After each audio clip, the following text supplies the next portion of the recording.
Limit చేసేసుకుంటాం. అంటే ఈ important questions చదివితే చాలు, మిగతా అవసరం లేదని అటువంటి అప్లికేషన్స్ మనకు అవసరం లేదు. నాలెడ్జ్కి ఎప్పుడు లిమిట్స్ ఉంచకూడదు. వీలైనన్ని విషయాలు మీరు నేర్చుకుంటూ వెళ్ళండి. అందువల్ల మీరు ఎప్పుడు కూడా కోట్లలో ఆలోచించండి. నేను ఈ 2 ఉదాహరణలు ఎందుకు ఇచ్చానంటే, ఒక్కొక్కరికి 900 కోట్లు ఇచ్చిన ఉదాహరణ చెప్పాను, ఒక్కొక్కరికి 400 కోట్లు వచ్చిన ఉదాహరణ చెప్పాను. ఎక్కడ మన గ్రామీణ ప్రాంతాల నుంచి వచ్చిన వాళ్ళు. మీరు కోట్లలో ఆలోచించాలి కానీ 20K 30K ప్యాకేజెస్ వీటి గురించి ఎక్కువగా ఆలోచించాలి. ఎప్పుడు చూసినా కూడా మేము ఆ విధమైన అప్లికేషన్ తయారు చేస్తాం, ఆ విధమైన ఆలోచన మేము తీసుకొస్తామని మీరు ఆలోచించుకుంటే చూడండి భవిష్యత్తు ఎంత చక్కగా ఉంటుంది. ఎప్పుడైతే మనం ఆలోచనను లిమిట్ చేస్తామో మన సబ్కాన్షియస్ మైండ్ కూడా మనల్ని తగ్గించేస్తుంది. కాబట్టి సబ్కాన్షియస్ మైండ్ని ఎప్పుడు కూడా పాజిటివ్ సిగ్నల్స్తో ఫీడ్ చేస్తూ కోట్లలో ఆలోచించండి. 10K 20K 30 ప్యాకేజీలు కాదు. నేను తప్పు పట్టట్లేదు. నేనేం చెప్తున్నానంటే మీరు కోట్ల దిశలో మీరు ఆలోచించండి. దానికి ఆలోచన రావాలంటే ఏం చేయాలంటే మన అబ్జర్వేషన్ చక్కగా అబ్జర్వ్ చేయాలి. ప్రతిదీ ఏం జరుగుతుందన్నది మనం ప్రశ్నించాలి. ఒక సినిమా, ఆ సినిమాలో ఒక హాస్య నటుడు మాట్లాడాడు. ఎప్పుడు అతను ఏమంటాడు, ఎందుకు, ఏమిటి, ఎలా. ఆ సినిమా చూసేద్దాం. కానీ మీరు కూడా ఆలోచించాల్సింది ఎందుకు, ఏమిటి, ఎలా అని. అది జోక్గా మనము నవ్వేసాం, కానీ మీరందరూ ఆలోచించాల్సింది ఏంటంటే ఎందుకు, ఏమిటి, ఎలా. ఒక విషయం గురించి తెలిస్తే ఎందుకు, అది ఏంటి, అది ఎలా కనిపెట్టబడింది, ఈ 3 ప్రశ్నలు మీరు వేసుకుంటూ వెళ్ళగలిగితే కొత్త కొత్త ఆలోచనలు మీలో వస్తాయి. దానికి ఒక చిన్న ఉదాహరణ. ఇజ్రాయెల్ దేశంలో ఒక ఇంజనీరింగ్ కాలేజ్ లాగా, ఒక DBS ఇన్స్టిట్యూట్ లాగా అక్కడ కూడా ఒక ఇంజనీరింగ్ కాలేజ్. ఆ ఇంజనీరింగ్ కాలేజీలో ఒకరోజు వన మహోత్సవాలు నిర్వహించారు. విద్యార్థులందరితో కూడా చెట్లు, చిన్న మొక్కలు నాటించారు. ఆ మొక్కలు పెరుగుతున్నాయి. రోజు ఆ విద్యార్థులు అటు నుంచి వెళుతున్నారు, ఇటు నుంచి వస్తున్నారు. కానీ ఒక కుర్రవాడు అక్కడ గమనించారు వాళ్ళ కాలేజీ వాళ్ళు వేసిన చెట్లు అవి చూస్తే అందులో 30 చెట్లలో 28 చెట్లు ఒక రకంగా పెరుగుతుంటే 2 చెట్లు మాత్రం బ్రహ్మాండంగా పెరిగిపోయాయి మిగతా చెట్ల కన్నా. మిగతా వాళ్ళందరూ చూస్తున్నారు కానీ వాళ్ళు పట్టించుకోవాలి. కానీ ఈ అబ్బాయికి డౌట్ వచ్చింది, ఈ 2 చెట్లే ఇంత ఏపుగా ఎందుకు పెరుగుతున్నాయి, మిగతావి ఎందుకు పెరగట్లేదు. సో ఎందుకు, ఏమిటి, ఎలా అని ప్రశ్నించడం మొదలు. అక్కడ ఉన్న గార్డెనర్ తోటమాలిని పిలిపించాడు. నువ్వు ఈ 2 చెట్లకు ఏమైనా ఎక్స్ట్రాగా మెన్యూర్ ఇస్తున్నావా అని. అతను అన్నాడు, నేను ఏమి ఇవ్వట్లేదు, అన్ని చెట్లకు సమానంగా ఇస్తున్నాను. మరి ఈ 2 చెట్లు ఈ విధంగా ఎందుకు పెరిగాయి, ఎలా పెరిగాయి అని కూర్చున్నాడు. అక్కడే కూర్చొని అక్కడ మళ్ళా తోటమాలి చెప్పాడు, ఈ చెట్ల ముందు నుంచి ఒక పైప్ లైన్ వెళుతుందండి ముందు అని. ఆ పిల్లవాడు తవ్వితే ఆ పైప్ లైన్ బయటకు వస్తుంది. ఆ పైప్ లైన్ వెళుతుంటే అందులో ఈ 2 చెట్లు ఎక్కడైతే ఉన్నాయో వాటిని ముందు వెళుతున్న పైప్ లైన్లో 2 చిన్న హోల్స్, 2 చిన్న రంధ్రాలు. దాని నుంచి అక్కడికి వెళ్ళే వాటరు బొట్టుగా బయటకు వస్తుంది. ఆ బొట్టుగా వెళ్ళే నీళ్లు ఈ 2 చెట్ల దగ్గరికి వెళుతుంది. అంటే పిల్లవాడు ఏమనుకున్నాడంటే, మనం కనుక బొట్టుగా నీళ్లు ఇవ్వగలిగితే చెట్లు ఏపుగా పెరుగుతాయి అన్న కాన్సెప్ట్ వచ్చి దాని మీద కూర్చొని రీసెర్చ్ చేసి ఆ పిల్లవాడు డ్రిప్ ఇరిగేషన్ కనుక. మీరు ఏదైతే డ్రిప్ ఇరిగేషన్ వాడుతున్నారో ఇప్పుడు ఆ పిల్లవాడి అబ్జర్వేషన్. మిగతా వాళ్ళందరూ చూసుకుంటూ వెళ్ళిపోయారు, కానీ ఈ పిల్లవాడు ఎందుకు, ఏంటి, ఎలా అని ప్రశ్నించి అక్కడ కూర్చున్నాడు. ఇప్పుడు ప్రపంచంలో డ్రిప్ ఇరిగేషన్ మొదలు పెట్టిన బ్లేక్స్ అనే ఎవరైతే కుర్రవాడు ఉన్నాడో ఆ కుర్రవాడు మీలాంటి వాళ్ళే, మీలాగా గ్రామీణ ప్రాంతం నుంచి వచ్చినాడు. సో మనం గమనించాల్సిన విషయం ఏంటంటే, you should keep your eyes and years open. ఎప్పుడు కూడా మన కళ్ళు, మన చెవులు కొత్త విషయాల కోసం వెతుకుతూ ఉండాలి, కొత్త విషయాలను వింటూ ఉండాలి, కొత్త విషయాలను చూస్తూ ఉండాలి, వాటిలో ఉన్న విషయాలను మనం గమనించాలి. ఈ విధంగా కనుక మనం చేసుకుంటూ పోతే ఆ ఆలోచనలు మనలో వస్తాయి. ఆలోచనలు ఎక్కడ బయట లేవు, ఆలోచనలు మీలో ఉన్నాయి. ఆ ఆలోచనలకు ఎప్పుడైతే మీరు స్వేచ్ఛనిస్తారో వాటి ద్వారా మీరు అద్భుతమైన విజయాలను సాధించవచ్చు అని మీరు కనుక్కోవాలి. అందువల్ల మీ కళ్ళ ముందున్న దాని మీద ఫోకస్ చేయండి. మీరు ఏం చూస్తున్నారో దాని మీద ఫోకస్ చేయండి. మీరు ఏం వింటున్నారో దాని మీద ఫోకస్ చేయండి. ఇప్పుడు మీ కళ్ళ ముందు ఉన్నది ఏంటంటే విద్య. ఇప్పుడు మీరు కాలేజ్ స్టూడెంట్స్గా చదువుతున్నారంటే మీ కళ్ళ ముందు ఉన్నది విద్య. కాబట్టి మీ కళ్ళు ఎప్పుడు కూడా ఈ విద్య, జ్ఞానం, ఈ విజ్డమ్, దీని గురించి మీరు ఆలోచిస్తూ వెళ్ళగలగాలి. మిగతా విషయాలు మర్చిపోండి. ఆర్ఆర్ఆర్ సినిమా సక్సెస్ అవుతుందా లేదా, that is none of your concern. ఆ ప్రొడ్యూసర్ బాధపడాలి. ఆ ప్రొడ్యూసర్ నిద్రపోకుండా మీరెందుకు నిద్రపోవట్లేదు? చాలా మంది నిద్రపోవట్లేదు. ఈ సినిమా ఏమైపోతుందో, పుష్ప సినిమా ఏమవుతుందో, ఆర్ఆర్ఆర్ ఏమవుతుందో, ఆ బిగ్ బాస్ లో ఎవరు వస్తారో పైన ఇవన్నీ కూడా మనకెందుకు?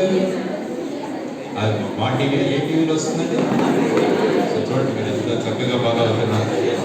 కాబట్టి ఆ టీవీ వాళ్ళు, ఆ అడ్వర్టైజ్మెంట్ వాళ్ళు బాధపడుతుండాలి కానీ, ఆ ప్రొడ్యూసర్లు బాధపడుతుండాలి కానీ, మనం వాటి గురించి బాధపడుతున్నాం కానీ మన కళ్ళ ముందు ఉన్న విద్య గురించి మనం మాట్లాడాలి. అది ప్రధానమైన కారణం. కాబట్టి what is there in front of your eyes, concentrate on this. I give you example of Raghunath Mashelkar. Raghunath Mashelkar గారు ఒక పెద్ద సైంటిస్ట్.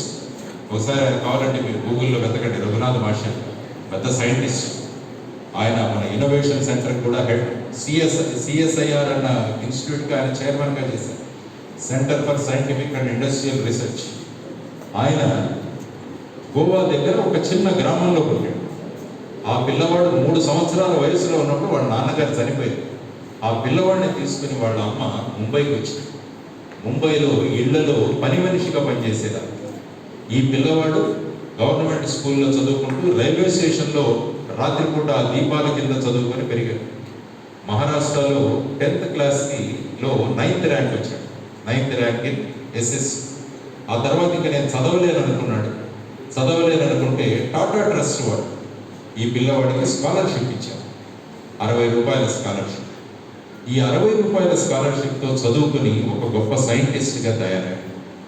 సైంటిస్ట్గా తయారైనప్పుడు ప్రతి సంవత్సరం అమెరికా వాళ్ళు ఒక్కొక్క దేశం నుంచి గొప్ప వ్యక్తులను పిలిపిస్తుంటారు. సైంటిఫిక్ రంగంలో ఉన్నత స్థానంలో, ఇండస్ట్రియల్ రంగంలో ఉత్తమ స్థానంలోకి వెళ్ళి 2 పిలిపించారు. ఆ సంవత్సరం ఎవరిని పిలిపించారంటే సైంటిస్ట్గా రఘునాథ్ మాషేల్కర్ని, ఇండస్ట్రియలిస్ట్గా రతన్ టాటాని పిలిపించారు. వీళ్ళిద్దరూ వెళ్ళారు అమెరికా. వెళ్ళి ఆ సమావేశంలో పాల్గొన్నారు. ఆ సమావేశం అయిపోయిన తర్వాత ఒక రిజిస్టర్ ఉంటుంది. ఆ రిజిస్టర్లో సంతకాలు పెట్టారు. ఆ సంతకాలు పెడుతున్నప్పుడు మొదట రతన్ టాటా గారి సంతకం పెడితే దాని కింద రఘునాథ్ మాషేల్కర్ గారి సంతకం పెట్టారు. ఆ తర్వాత ఆయన ఇచ్చిన స్పీచ్లో ఆయన ఏమన్నారంటే, టాటాస్ దగ్గర నుంచి 60 రూపాయల స్కాలర్షిప్ తీసుకున్న నేను ఈరోజు టాటా కింద నేను సంతకం పెడుతున్నాను అన్నది ఆయన రాసుకున్నాడు. నామోషేని ప్రతి ఒక్కరు చూస్తున్నారు కానీ ఎవరు ఒప్పుకోవట్లేదు, చూస్తున్నారు.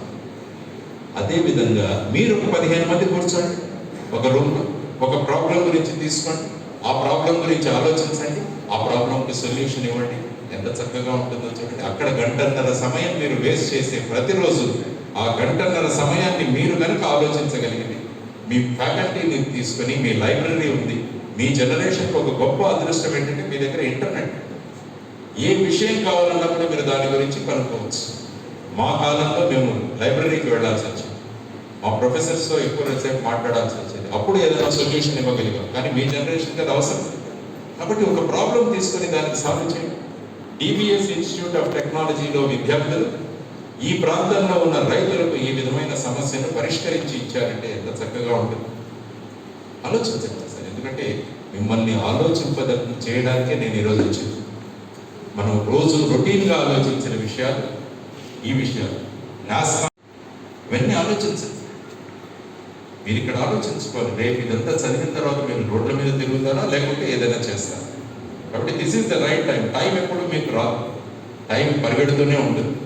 ఆ టైంను కనుక మనం సక్రమంగా యూటిలైజ్ చేసుకోగలిగితే అప్పుడు మన భవిష్యత్తు బ్రహ్మాండంగా ఉంటుంది. సో ఆ విధంగా మీరు ఆలోచించండి. మీరు ఆకాశంలో ఎగురుతుంటే మిమ్మల్ని చూసి ఆ భాగ్యం మాకు రాలేదు అని అనుకుంటున్నారు మా అమ్మ నాన్న.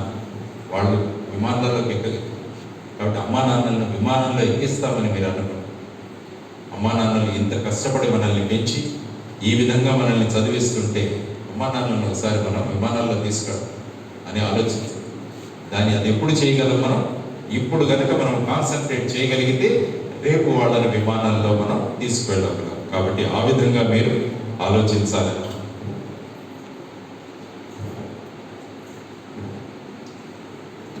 మీరు ఇంజనీరింగ్, సాఫ్ట్వేర్ ఇవన్నీ నేర్చుకుంటున్నారు. దానితో పాటు దేశంలో ఏం జరుగుతుంది, రాష్ట్రంలో ఏం జరుగుతుంది, ఈ పరిస్థితులు ఏం జరుగుతున్నాయి, భారత రాజ్యాంగం ఏంటి, ఆర్థిక వ్యవస్థ ఏంటి, వీటన్నిటి గురించి కూడా మీరు ఆలోచించాలి. సాధారణంగా ఏమంటే ఇంజనీరింగ్ అంటే మనకి ఇవన్నీ అవసరం లేదనుకుంటాం. అది ఒక ప్రధానమైన తప్పు. కాబట్టి ఈరోజు మీకు చేస్తున్న నేను చిన్న విన్నపం ఏంటంటే మీరు అన్ని విషయాల గురించి కూడా చదవడం మొదలుపెట్టి. న్యూస్ పేపర్ ఎంతమంది చదువుతారు? న్యూస్ పేపర్ రోజు వచ్చే news paper, any news paper ఏదైనా కావచ్చు. చాలా తక్కువ మంది న్యూస్ పేపర్ చూస్తాం. న్యూస్ పేపర్ కూడా ఎక్కువ ఏం చూస్తాం మనం? సినిమా పేజ్, స్పోర్ట్స్ పేజ్, ఈ రెండు మాత్రమే చూస్తాం. సమంతకు విడాకులు వచ్చిందా లేదా, ఈ విషయం మీద మనకి ఇంట్రెస్ట్. మనకి what is our concern with that is the personal life, దాని గురించి మనకి interest. Of course sports page is okay, no problem. So cinema page, sports page చూసి మిగతా వదిలేస్తున్నాం, కానీ మిగతా పేజీల్లో చాలా విషయాలు ఉంటుంది. మీరందరూ కూడా బిజినెస్ పేజీ చదవాలి. ఏం జరుగుతుంది బిజినెస్లో, ఆర్థిక వ్యవస్థ ఎలా ఉంది దేశంలో, రాష్ట్రాల్లో ఆర్థిక వ్యవస్థ ఎలా ఉంది, ఈ విధంగా మీరు చదివితే ఏమవుతుందంటే మీ నాలెడ్జ్ పెరుగుతుంది. కాబట్టి ప్రతిరోజు పేపర్ చదివే అలవాటును కూడా మీరు చేసుకుంటే ఒక బ్రహ్మాండంగా వస్తుంది. మనకు ప్రకృతిలో కనిపించే అనేక విషయాలను కూడా మనం అబ్జర్వ్ చేస్తుంటే చాలా విషయాలు మనకు నేర్పిస్తాయి. మన చుట్టూ తిరిగే ఒక తుమ్మెద, ఒక చీమ, ఒక సీతాకోక చిలుక, ఇవన్నీ కూడా చాలా విషయాలు మనకు నేర్పిస్తాయి. చీమను ఎప్పుడైనా చూడండి, అవి సమ్మర్లో చాలా విపరీతంగా పనిచేస్తుంటాయి. తన బరువు కన్నా 20 రెట్ల బరువు చీమ మోయగలదు. అంటే మనం దాని కెపాసిటీని చూసి నేర్చుకోగలగాలి. సీతాకోక చిలుక ఆఫ్ ఆల్ థింగ్స్ మనకు పర్సనాలిటీ డెవలప్మెంట్ కానీ మన జీవితంలో మార్పులు కానీ ఏ విధంగా సాధించాలన్నది మీకు సీతాకోక చిలుక అద్భుతంగా చెబుతుంది. ఎందుకంటే సీతాకోక చిలుక ఒక ఆలోచన ఉంటుంది దానికి, గుడ్లలో ఉన్న సీతాకోక చిలుక. నేను కూడా అమ్మలా వెళ్ళాలి, అన్నీ చూడాలి అనుకో. సీతాకోక చిలుక గుడ్లలో ఉన్న ప్రాణం అదేం చేస్తుంది, వెంటనే గుడ్డు నుంచి బయటకు వచ్చేసరికి అతి జుగుప్సాకరంగా తయారవుతుంది, గొంగళి పురుగుగా మారుతుంది. ఆ గొంగళి పురుగుగా మారి, కానీ దాని లక్ష్యం అదే, నేను కూడా అమ్మలాగా బ్రహ్మాండంగా బయటికి వెళ్ళాలని చెప్పి కనపడినంతా తింటుంటుంది. అనేక రంగులున్న ఆకులని, పువ్వులని తింటుంది. తిన్న తర్వాత తన చుట్టూ తను ఒక గూడుకు నిర్మించుకుంటుంది. అది కూడా దానికి తెలియదు. గూడు నిర్మించుకొని ఆ గూటి నుంచి కొన్ని రోజుల్లో బ్రహ్మాండమైన సీతాకోక చిలుకగా బయటకు వస్తుంది. ఒకే కాన్సన్ట్రేషన్, నేను అమ్మలాగా స్వేచ్ఛగా అందంగా తయారవ్వాలని ఒక చిన్న కోరిక ఏదైతే ఉందో, ఆ కోరిక దాన్ని అసహ్యకరమైన జీవితం నుంచి ఒక హ్యూపా దశకు తీసుకువెళ్ళి ఆ తర్వాత వస్తుంది. కాబట్టి మనం కూడా ప్రకృతిని గమనిస్తుంటే అనేక విషయాలు మనకు తెలుస్తుంది. మనం కూడా ఎందుకు ఆ విధంగా చేయకూడదు అని మీరు ఆలోచించుకుంటే మీరున్నది గొంగళి పురుగు స్థాయిలో ఉంటారు. ఇప్పుడు ఏమీ పట్టించుకోకూడదు. మీ లక్ష్యం ఒకటే, బ్రహ్మాండమైన you should come out with flying colours. ఆ విధమైన లక్ష్యంతో మీరు కనుక సీతాకోక చిలుకను కనుక అనుసరించగలిగితే ఎంత చక్కగా ఉంటుందో ఆలోచించు.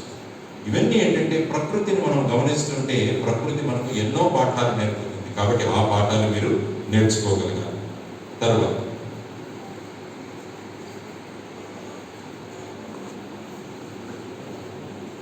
సో 40% వెళ్ళిపోయింది మనకి. ఇంకో 40% కూడా చెప్పాము.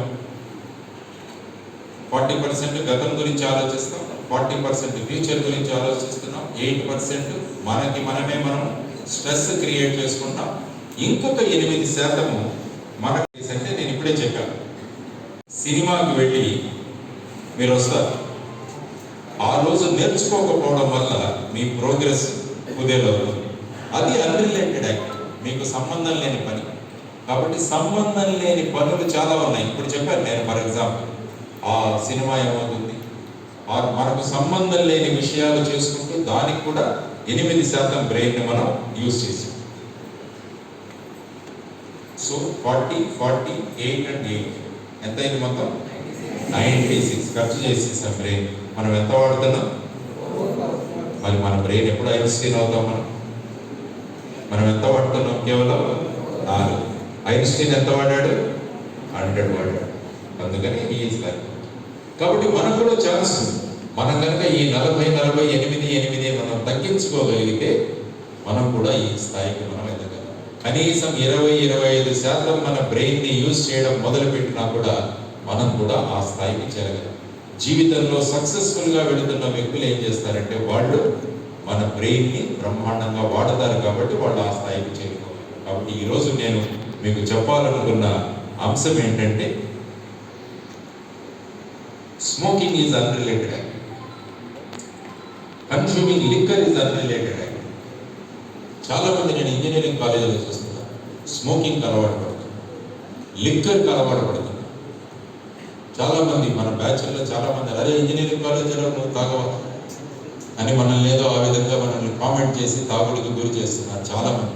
I don't know how many of you smoke and drink. These are unrelated activities. Smoke చేస్తుంటే అమ్మ ఊపిరిని మనం తాగేస్తున్నామని మీరు అనుకుంటే, తాగుతున్నప్పుడు నాన్న రక్తాన్ని మనం తాగుతున్నామని మీరు ఊహించుకుంటే ఎప్పటికీ మీరు స్మోకింగ్ అండ్ డ్రింకింగ్ ఆ అడాప్షన్లోకి వెళ్ళరు. ఆలోచించండి. ఇవన్నీ కూడా అన్రిలేటెడ్ యాక్టివిటీస్, మనకు సంబంధం లేదు. ఇక్కడ చదువుకోవడానికి వచ్చాము, ఇక్కడ సిగరెట్లు తాగడానికి రాలేదు, ఇక్కడ చదువుకోవడానికి వచ్చాము, ఇక్కడ మనం లిక్కర్ తాగడానికి రాలేదు. సో ఈ అన్రిలేటెడ్ యాక్టివిటీస్ వల్ల ఏమవుతుందంటే మన యాక్టివిటీ పడిపోయి మనం we are not able to stand in the race. కాబట్టి ఈ అన్రిలేటెడ్ యాక్టివిటీస్ని తీసేసేయండి లైఫ్. ఎవరైనా అలవాటు పడంటే మానేసి. ఇంకా డ్రగ్స్ తీసుకునే వాళ్ళు కూడా ఎక్కువైపోతున్నారు ఈ మధ్య సమాజంలో. I don't know why. Drugs, ఈ గాంజా కానీ మిగతా హెరాయిన్ కానీ ఇవన్నీ తీసుకోవడం కూడా చాలా దేశాల్లో చాలా ఇంజనీరింగ్ కాలేజ్లో పెరిగిపోయిందని నేను విన్నాను. These are all unrelated activities. కాబట్టి వీటి నుంచి మీరు బయటపడండి. తర్వాత అన్నెసరీ లవ్, ఇది కూడా ఒక ప్రధానమైన అంశం. దానివల్ల ఎంత సమయం వేస్ట్ చేస్తున్నారో చూడండి, ఎంత సమయం వేస్ట్ చేస్తున్నారు. తర్వాత ఈ social media is also very unrelated activity. ఒక పోస్ట్ పెడతారు, దానికి ఈ థమ్స్అప్ వచ్చిందా లేదా అని చూస్తూనే ఉంటారు. ఎవరు కామెంట్ చేశారు, ఎవరు comment, this is unrelated activity. ఇక్కడ చదువుకోవడానికి వచ్చాము, సోషల్ మీడియాలో థమ్స్అప్ తీసుకోవడానికి రాలేదు. ఈ థమ్స్అప్లు ఇప్పుడు చూసుకుంటూ ఉంటే ఇక్కడ మనకు సమయం వృధా. రేపు మీరు జీవితంలో సాధించిన తర్వాత జనాలు మీకు థమ్స్అప్ పెట్టాలి. ఆ స్థాయిలో మీరు ఆలోచించుకుంటూ వెళ్ళగలిగితే ఈ అన్రిలేటెడ్ యాక్టివిటీస్ నుంచి మీరు బయటపడాలి. కాబట్టి 40-48 నుంచి కనుక మీరు బయటపడగలిగితే చూడండి, బ్రహ్మాండమైన ప్రోగ్రెస్ని, బ్రహ్మాండమైన ప్రగతిని మనం సాధించగలము అన్నది మీరు ఆలోచించండి. అలవాటు చేసుకోండి. ఏ అలవాటు ఉండాలి మనకి? Get addicted to books, get addicted to library, get addicted to sports. వీటిని అలవాటు చేసుకోండి. ఇవి అన్రిలేటెడ్ యాక్టివిటీస్ కాదు, ఇవి రిలేటెడ్ యాక్టివిటీస్. వాటిలో మొత్తం తీసుకోండి, చదవడంలో మొత్తం తీసుకోండి, లైబ్రరీకి వెళ్ళడంలో నష్టాలు తీసుకోండి, ఆడడంలో నష్టాలు తీసుకోండి. Get addicted to these habits. ఈ విధంగా కనుక మీరు చేసుకోగలిగితే మీ బ్రెయిన్ కూడా it will work as Einstein's brain. కాబట్టి ఆ విధంగా మీరు ఆలోచించాలని చెప్పి, దానివల్ల మీకు వస్తున్న అనేక సమస్యలు ఏవైతే ఉన్నాయో ఆ సమస్యల నుంచి మీరు దూరంగా వెళ్ళగలరు. టైం మేనేజ్మెంట్ ఎలా చేయాలన్నది కూడా చాలా ముఖ్యం. అందుకని there is a concept called 5 AM club. 5 AM club అని ఒక కాన్సెప్ట్. ఐ డోంట్ నో మీరు ఎంతమంది పుస్తకాలు చదువుతారు. రాబిన్ శర్మ అని ఒక రైటర్ ఉన్నాడు. ఎవరైనా చదువుతారా? మీదంటే రాబిన్ శర్మ రాసిన బుక్స్. రాబిన్ శర్మ, మీరు చదువుతారు, కుర్రాడు ఎవరైనా చదువుతారా స్టూడెంట్స్? రాబిన్ శర్మ అతను ఒక 5 AM క్లబ్ అని రాశాడు. అంటే ప్రపంచంలో అత్యంత విజయాలు, అద్భుతాలు సాధించిన వ్యక్తులు 5 గంటలకు లేస్తారు అన్నమాట. They get up at 5 o'clock in the morning. ఇది ఒక మంచి హ్యాబిట్, అలవాటు చేసుకోండి. కానీ ఇప్పుడు ఏమవుతుంది, రాత్రి 2 గంటలు 3 గంటల వరకు మేల్కొని ఉదయం 10 గంటలకు లేస్తున్నారు చాలా. You should get up at 5 o'clock. జీవితంలో సాధించాలనుకుంటే, ఎందుకంటే ఇప్పుడు లైఫ్ వెళ్ళిపోతుంది. ఇప్పుడు ఏం అనుకున్నా కూడా మీ లైఫ్ వెళ్ళిపోతుంది. పాస్ అవుతారో ఫెయిల్ అవుతారో that is a different issue. కానీ ఇది అయిన తర్వాత ఏంటి అన్నది ఒకసారి ఆలోచించండి. మీ అమ్మ నాన్నలకి ఏం సమాధానం ఇస్తుంది, సమాజానికి ఏం సమాధానం ఇస్తుంది? ఎందుకంటే ఇక్కడ కనుక మనం టైం వేస్ట్ చేసుకుంటూ పోతుంటే రేపు జీవితం అంతా కూడా మనకు చాలా కష్టాలు. ఇక్కడ కనుక కష్టపడితే లైఫ్ బ్రహ్మాండమైన ఆనందంగా ఉంటుంది. కాబట్టి ఇట్ ఈస్ నాట్ లేట్. ఇప్పుడు కూడా ఎవరైనా ఇంకా ఆ విధంగా ఆలోచిస్తుంటే కూడా మీరు కైండ్లీ గెటప్. కొత్త విషయాలు నేర్చుకోండి. 5 గంటలకు లేచే వాళ్ళకి వాట్సాప్లో కూడా ఉండదు, ఎందుకంటే మిగతా వాడు 10 గంటలకు లేస్తారు. కాబట్టి మీరు ఎవరు మిమ్మల్ని ఇబ్బంది పెట్టరు. 5 గంటలకు లేచి 2 గంటలు మీరు కనుక బ్రహ్మాండంగా అభ్యాసంలో మునిగారంటే నోబడీ కెన్ స్టాప్. కాబట్టి join in this 5 AM club. ఇది చాలా ముఖ్యమైన విషయం. కాబట్టి ఆ విధంగా కనుక మీరు చేసుకుంటూ వెళ్ళగలిగితే ఈ బ్రెయిన్ ఏదైతే ఉందో దాన్ని 100% మీరు యూటిలైజ్ చేసుకుంటూ వెళ్ళగలిగితే మీ జీవితంలో కనుక మార్పులు మీరు తీసుకురాగలిగితే ఖచ్చితంగా మీరు ముందుకు వెళ్ళగలరు. ఆ విధమైన కొత్త అభిప్రాయాలను, ఆ విధమైన కొత్త అనుభవాలను, ఆ విధమైన కొత్త ఆలోచనలను మీరు పంచుకుంటూ వెళ్ళగలిగితే గొప్ప విషయాలు మీరు. సో ఆ విధంగా మీరు ఆలోచించాలని, ఆల్బర్ట్ ఐన్స్టీనే ఎందుకు పెద్ద బ్రెయిన్ పర్సన్ కావాలి, నేను ఎందుకు కాలేదు అని చెప్పేసి మనం ఆలోచించుకుంటూ వెళ్ళగలిగితే గొప్ప విజయాలను మీరు సాధించగలరు. కాబట్టి డైలీ ఒక రొటీన్ చెప్తాను నేను. ఆ రొటీన్ కనుక మీరు ఫాలో అవ్వగలిగితే you will be successful in your life. 4 విషయాలు చేయాలి మీరు. Only you have to practise 4 things. First one is training your body. మన శరీరాన్ని మనం ట్రైన్ చేసుకోవాలి. That is the first duty of all of you. Training your body. Train your body అంటే రోజు కనీసం మీరు ఒక అరగంట నుంచి 45 నిమిషాలు మీ శరీరాన్ని ట్రైన్ చేయడానికి మీరు ఉపయోగించండి. Maybe you may walk, you may jog, you may cycle, ఏముంటే అది చేయండి. కానీ 30 to 45 minutes అన్నది you do some physical activity. That is very important. Next is training your mind. Training your mind అంటే మన మనస్సుని మనం ట్రైన్ చేయాలి. మనస్సును ట్రైన్ చేయాలి అంటే ఏంటంటే మనసు ఎక్కడికెక్కడికో వెళ్ళిపోతుంది. మనం ఫోన్ చేస్తుంటే, మనం పుస్తకం పట్టి చూస్తుంటే వేరే ఏదో కనిపిస్తుంది, పడుకుంటుంటే సరిగా నిద్ర రాదు. ఇలాంటి రకరకాల సమస్యలు ఉన్నవాళ్ళు ఉన్నారు. దానికి ప్రధానమైన కారణం ఏంటంటే మన మనస్సుని మనం ట్రైనింగ్ ఇచ్చుకోవట్లేదు. కాబట్టి మనస్సుకు ట్రైనింగ్ ఇచ్చబడడం కూడా మీరు మొదలు. Best to control your mind under your control or to keep your mind under control is to do ధ్యానం. పడుకోబోయే ముందు ఒక 10 నిమిషాలు కామ్గా కళ్ళు మూసుకొని కూర్చోండి. చాలా ప్లెజెంట్గా ఉంటుంది మన లైఫ్. ఆర్ ఇంకా మీరు ముందుకు వెళ్ళాలంటే స్టార్ట్ ప్రాక్టీసింగ్ ప్రాణాయామం. మీ యూట్యూబ్స్ మీ దేంట్లో దొరుకుతుంది, మీ స్మార్ట్ ఫోన్స్. అనేక మంది రామ్దేవ్ బాబా కావచ్చు, శ్రీ శ్రీ రవిశంకర్ కావచ్చు, వాళ్ళన్నింటినీ కూడా ప్రాణాయామం ఎలా చేయాలని స్పష్టంగా చెప్పారు. అదొక అరగంట మనం చేయగలిగితే so you are training your body, you are training your mind also. మూడవది వచ్చేసి ట్రైనింగ్ యువర్ వర్డ్. ఇది చాలా ముఖ్యమైనది. మన మాటలకు మనం ట్రైనింగ్ ఇవ్వాలి. మన మాటలకు మనం ట్రైనింగ్ ఇవ్వాలి. ఇందాక చెప్పాను, ఇక్కడ ఈ ట్యాంక్లో కనుక కంటెంట్ ఉంటే ఈ మాట ప్రవాహంలాగా వస్తుంది. సో ఈ ట్యాంక్ని ఎలా ఫిల్ చేయాలి అంటే మనం కంటెంట్ తీసుకోవాలి. కంటెంట్ తీసుకోవాలంటే మనం పుస్తకాలు చదవాలి. అంటే in addition to your books start reading other books also. ఇతర పుస్తకాలు కూడా చదవడం మొదలుపెట్టండి. దానివల్ల ఏంటంటే మీరు బ్రహ్మాండంగా మాట్లాడగలరు. దేశ ఆర్థిక శక్తి గురించి మాట్లాడమంటే మాట్లాడగలరు. అనేక విషయాల గురించి మనం మాట్లాడే స్థాయికి మనం ఎదగాలి. ఏదైనా ఇష్యూ ఇస్తే దాని గురించి మాట్లాడగలగాలి. That is training your word. Fourth వచ్చేసి ట్రైనింగ్ యువర్ థాట్ ప్రాసెస్. ఆలోచన విధానాలకు కూడా మీరు ట్రైనింగ్ ఇవ్వాలి. సర్వసాధారణంగా చాలా నెగిటివ్ ఐడియాస్ సమాజంలో తిరుగుతాయి. ప్రతి చోట నెగిటివ్, పాజిటివ్ విషయాలు ఎక్కువగా నడవట్లేదు సమాజం. కాబట్టి మీరు పాజిటివ్గా తయారవ్వాలి సమాజంలో. అంటే థాట్ ప్రాసెస్ని పాజిటివ్గా చేయాలి. దానికి మీరు ఏం చేయాలంటే గొప్ప వాళ్ళ చరిత్రలు, జీవిత చరిత్రలు మీరు చదవడం మొదలు పెడితే వాళ్ళు ఎంత కష్టాలు పడ్డారన్నది మనకు తెలుసు. భగత్ సింగ్ ఏ విధమైన కష్టపడ్డారు, రాజగురు ఏ విధమైన కష్టపడ్డారు, సుఖదేవ్ ఏ విధంగా కష్టపడ్డారు, సుభాష్ చంద్రబోస్ ఏ విధంగా భారతదేశానికి స్వాతంత్రం తీసుకురావాలని ఎక్కడికో వెళ్ళిపోయి హిట్లర్ని కలిసి తర్వాత మిగతా దేశాలకు వెళ్ళిపోయి జపాన్ వాళ్ళ సహాయంతో భారతదేశానికి స్వాతంత్రం తీసుకురావాలని ఎలా సుభాష్ చంద్రబోస్ జీవిత చరిత్ర తెలిస్తే మనకు అనేక విషయాలు తెలుస్తాయి. ఇంకా అంతమంది ఉన్నాడు. నెల్సన్ మండేలా 36 సంవత్సరాలు జైల్లో ఉన్నాడు, ఒక చిన్న గదిలో. ఒక హోప్తో ఉన్నాడు మనిషి, నేను బయటకు వచ్చి గొప్ప విజయం సాధిస్తాను. కాబట్టి ఇటువంటి వాళ్ళ చరిత్రలు చదువుతున్నప్పుడు ఏమవుతుందంటే మన కష్టాలు ఏమీ కష్టాలు కాదనిపిస్తుంది. అప్పుడు మనం పాజిటివ్గా ఆలోచించడం మొదలు పెడతాం. కాబట్టి ఈ 4 విషయాలు కనుక మీరు చేయగలిగితే, training your body, training your mind, training your word and training your thought process, ఈ 4 ప్రాక్టీస్ మొదలు పెట్టి లైఫ్ చేంజ్ అయిపోతుంది. Your life will B totally change. చాలా మంది పక్కన అంటుంటారు వీడు మారిపోయాడు, పక్కన కామెంట్స్ చేసేవాడు చాలా మంది ఉంటారు. కామెంట్స్ చేసేవాడిని పట్టించుకుంటూ వెళ్తే మనం లైఫ్లో గోల్ రీచ్ అవ్వాలి. దారిన పోయే ప్రతి ఒక్కడికి మనం సమాధానం ఇచ్చుకుంటూ వెళితే మన లక్ష్యానికి మనం చేరలేదు. కాబట్టి ఇవన్నీ కూడా మర్చిపోండి. Because it is your life, ultimate మీ జీవితం. దాన్ని ఏ విధంగా మలుచుకుంటారు అన్నది మీ చేతుల్లో ఉన్న విషయం.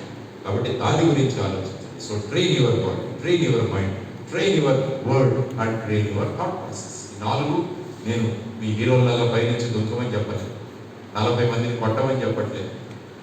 నేను చెప్తున్నవి సింపుల్ విషయం. కాబట్టి ఈ సింపుల్ విషయాలను చేస్తూ మన సమయం ఎక్కడెక్కడ వేస్ట్ అవుతుందో మీరు ఒక 24 గంటల మీ యాక్టివిటీ చార్ట్ తయారు చేయండి.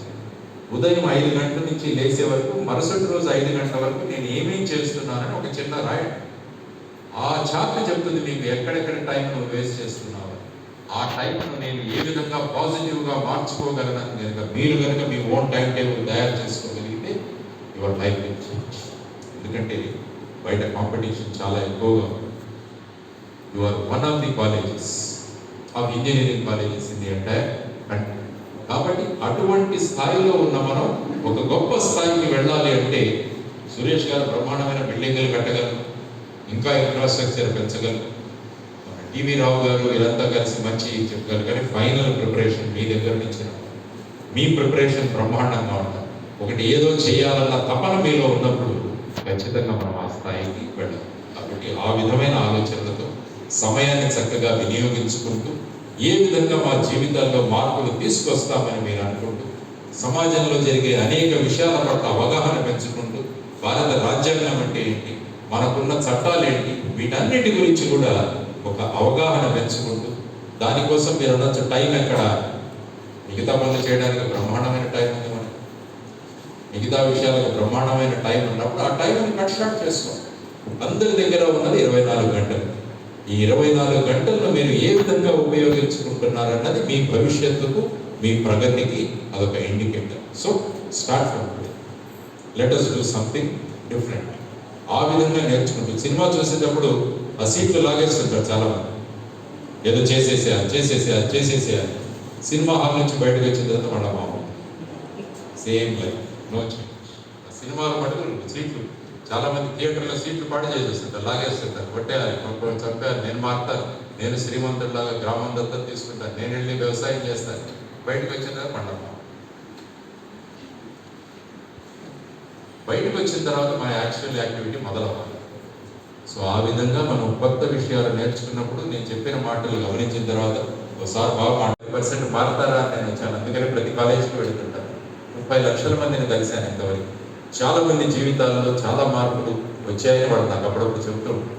కాబట్టి నా బాధ్యత ఒక సమాజంలో ఒక వ్యక్తిగా నేను వెళ్ళి సమాజంలో ఉన్న మిమ్మల్ని కనుక కొంత ఇన్ఫ్లుయెన్స్ చేసి మీ ఆలోచన విధానాలను మార్చగలిగితే మీ జీవితాలు బ్రహ్మాండంగా ఉంటాయి. మీరు గొప్ప విషయాలు మీ జీవితంలో గొప్ప మార్పులు వస్తాయి. మీ భవిష్యత్తు చక్కగా ఉంటుంది. అమ్మా నాన్నలు ఏదైతే మన గురించి ఆలోచిస్తున్నారో, గురువులు ఏదైతే ఆలోచిస్తున్నారో వాటి దిశగా మన ప్రయాణం ముందుకు సాగించే గొప్ప అవకాశాలు మీలో ఉన్నాయి అని చెప్పడానికి మాత్రమే నేను ఈరోజు వచ్చాను. Choice is yours. ఇలాగే ఉంటారా? Choice is yours. మారుతారా? Choice is also yours. కాబట్టి ఇలా ఉంటే ఎలా ఉంటుంది, ఇలా ఉంటే ఎలా ఉంటుంది, రెండు కూడా మీ ముందు ఉంచడం నా బాధ్యత. ఆ రెండు చూసిన తర్వాత మంచి మార్గాన్ని ఎన్నుకోవడం, కొత్త విధానాలను ఎన్నుకోవడం అన్నది మీ ఇంగితంగా. అది కనుక మనం చక్కగా వాడుకుంటూ వెళ్ళగలిగితే our life will be different. ఎందుకంటే మీరు పరిగెడితే దేశం పరిగెడుతుంది, మీరు నడిస్తే దేశం నడుస్తుంది, మీరు చతికిల పడిపోతే దేశం చతికిల. కానీ దేశాన్ని పరిగెత్తించాలి మనం అంతా కలిసి. మనం దానికోసం మనం పరిగెత్తడం నేర్చుకోవాలి అని చెప్పడానికే మీ దగ్గరికి వచ్చాను. గొప్ప విషయాలన్నీ కూడా చిన్న ప్రాంతాల్లో పుట్టిన వాళ్ళే సాధించగలిగారు అన్న విషయాన్ని మీరు గమనించాలి. ఏవైతే మన భావనలు ఉన్నాయో ఆ భావనలు పక్కన పెట్టాలి. అది ప్రధానంగా చెప్పడానికి నేను వచ్చాను. సో సెల్ఫ్ క్రియేటెడ్ స్ట్రెస్ ఒకటి, అన్రిలేటెడ్ యాక్టివిటీస్ ఒకటి. ఈ రెండింటి మీద కనుక మనం కంట్రోల్ పెట్టుకోగలిగితే మన జీవితాలు గొప్పగా మారిపోతాయి. మీరు కాలేజీలో చేరింది కేవలం డిగ్రీ, ఒక సర్టిఫికేట్ కోసం చేరి, మీరు కాలేజీలో చేరింది ఒక క్యాంపస్ ఇంటర్వ్యూ తెచ్చుకోవడానికి కాదు, జీవితంలో సెటిల్ అవ్వడానికి కాదు మనం వచ్చింది. మనం ఇక్కడికి వచ్చింది జ్ఞాన సముపార్జన కోసం వచ్చాం. Acquiring knowledge. ఎప్పుడైతే మీరు if you acquire knowledge, degree is a by product, campus selection is a by product, settlement is a by product. కాబట్టి బై ప్రోడక్ట్ల మీద మన కాన్సన్ట్రేషన్ ఉండకూడదు. మనది ఎప్పుడు కూడా మెయిన్ ఫ్యాక్టర్ మీద మనం కాన్సన్ట్రేషన్ పెడితే బై ప్రోడక్ట్స్ వస్తాయి. షుగర్ ఫ్యాక్టరీలో షుగర్ తయారవుతుంది, మొలాసెస్, బగాసే, ఇవన్నీ కూడా బై ప్రోడక్ట్స్. కానీ షుగర్ ఫ్యాక్టరీ వాడు బై ప్రోడక్ట్స్ మీద కాన్సన్ట్రేట్ చేయండి. ఈ will concentrate only on the main product. అది కూడా మీరు కూడా you can concentrate on the main product, that is acquisition of knowledge, acquiring knowledge. Then all these degree, campus selection, then settlement, these are all the by products. కాబట్టి main product గురించి మీరు ఆలోచించాలి అని చెప్పే అంశంగా ఈరోజు ఇక్కడికి రావడం జరిగింది. Hope you will take my advice in a positive manner and you will achieve great success in your life. కాబట్టి 3 గోల్స్ ఎప్పుడు నేను చెప్తుంటాను, ఆ 3 గోల్స్ మళ్ళా మీకు చెప్తాను. మొదటి, ఒకరోజు అమ్మా నాన్నలు మన దగ్గరగా తీసుకొని మన భుజం తట్టాలి. శభాష్, నీ వల్ల మేము గర్వపడుతున్నాంరా అని మీ అమ్మ నాన్న చెప్పాలి. అమ్మ, నీ వల్ల మన కుటుంబం పేరు మన ఊరిలో మారుమోగిపోతుందమ్మా అని మీ అమ్మా నాన్నలు మీతో మాట్లాడగలిగారు. అది మనం జీవితంలో ఏదో సాధించామన్న దానికి 1వ ఇండికేటర్. సెకండ్ ఇండికేటర్, నేను చదువుతున్న స్కూల్కి, నేను చదువుతున్న కాలేజీకి నేను ముఖ్య అతిథిగా వెళ్ళగలగాలి అన్నది that should be your second goal in your life. మీరు వచ్చి సురేష్ గారు మిమ్మల్ని చీఫ్ గెస్ట్గా పిలవాలి. ఈరోజు కాలేజీలో ఈ ఫంక్షన్ జరుగుతుంది, మీరు చీఫ్ గెస్ట్గా రండి అని మిమ్మల్ని ఇన్వైట్ చేయండి. అది మీ జీవితంలో 2వ లక్ష్యం కావాలి. మీ సంతకాలు ఆటోగ్రాఫ్లుగా మారాలి. అది మీ 3వ లక్ష్యం కావాలి. సంతకాలు మనం అప్లికేషన్ ఫామ్స్, బ్యాంక్ ఫామ్స్ ఇవి పట్టడానికి మనం సంతకం పెడుతుంటాం. Third goal in life. ఇవన్నీ నేను చెప్పేవి కూడా అసాధ్యాలు కావు, సుసాధ్యాలు. ఇవన్నీ సాధించగలము, కానీ మన ప్రిపరేషన్. సీతాకోక చిలుక ఎగ్జాంపుల్. అందమైన సీతాకోక చిలుకగా మారడానికి నేను అన్ని బాధలు పడతాను. నేను ఒక అసహ్యకరమైన గొంగళి పురుగులాగా తయారవుతాను. తర్వాత ప్యూపాలాగా నేను ఉండిపోతాను. మిగతా వాటిని పట్టించుకోకుండా నేను ఏం చేస్తున్నానో దాని మీద కాన్సన్ట్రేట్ చేశాను. ఈ స్థాయిలో వచ్చాను కాబట్టి నేను సీతాకోక చిలుకగా మారగలిగాను అనేది ఒక బ్రహ్మాండమైన మెసేజ్ మీకు ఇస్తాను. కాబట్టి లెర్న్ ఫ్రమ్ నేచర్, ప్రకృతి నుంచి నేర్చుకోండి. ఈ 3 విజయాలు, అమ్మా నాన్నలు పిలిచి సభాషరణం, మనం చదువుకున్న స్కూల్కి, చదువుకున్న కాలేజీకి ముఖ్య అతిథులుగా వెళ్ళడం, మన సంతకం ఆటోగ్రాఫ్ కావాలి. చూద్దాం మీలో ఎంతమంది ఈ 3 టార్గెట్స్ను మీరు అచీవ్ చేయగలరు. రోజు బ్యాలెన్స్ షీట్ వేసుకోండి, రోజు చూసుకోండి ఈరోజు ఏం చేశాను, ఈరోజు నా లక్ష్య దిశగా వెళ్ళానా లేదా, ఎక్కడ తక్కువ వచ్చింది, రేపు ఇంకా ఒక 2 గంటలు పని చేయాలి. ఈ విధంగా మనం బ్యాలెన్స్ షీట్ వేసుకుంటూ వెళ్ళగలిగితే life will be joyful. Life చాలా ఆనందంగా ఉంటుంది. బ్రహ్మాండమైన జీవితాన్ని మనం ముందుకు తీసుకెళ్ళి సమాజానికి ఆదర్శప్రాయాలుగా తయారై మనం సమాజాన్ని ముందుకు తీసుకువెళ్ళవచ్చు. ఆ కెపాసిటీ మీ ప్రతి ఒక్కరిలో ఉంది అని చెప్పడానికి నేను వచ్చాను. కేవలం కొంతమందిలో మాత్రం, మీలో ప్రతి ఒక్కరిలో ఆ క్వాలిటీ ఉంది. ఎవరైతే దాన్ని గుర్తిస్తారో వాళ్ళు దేవుని రీచ్ టాప్. కాబట్టి identify, recognise it and try to achieve. Thank you very much. జై హింద్.